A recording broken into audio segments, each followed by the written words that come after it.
So mga idol, bali ito pala yung nakuha nating buko kanina. Malinom pa tayo ng fresh buko, tapos kakain na rin pala tayo mga idol. Hindi po tayo nanganalian. Ang ulam po natin ngayon is adobong pato mga idol, adobong pato. Yun, sarap. Kuha pa tayo, tapos dito na pala yung tubig kanina ng buko, yung iniinumin natin. Sama niyo akong kumain mga idol, hindi pa tayo kumakain. Ang oras na pala. Yan. Parang kanin. Kain ba tayo? Tapos yung sponsor pala ng hito kanina, yung kaibigan natin.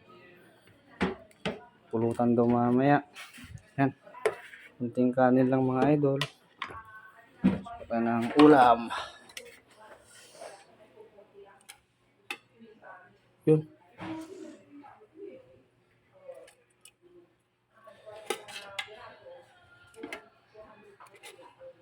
Yung mga gustong kumain ng pato dyan idol, sabihin nyo lang, yatidan ko kayo.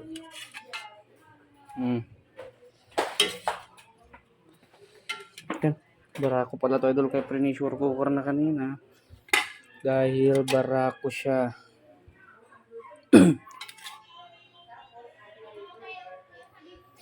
Idol, kain na pa tayo. Kung mga hindi pa po nananangalian dyan, sabayan nyo na ako. Idol.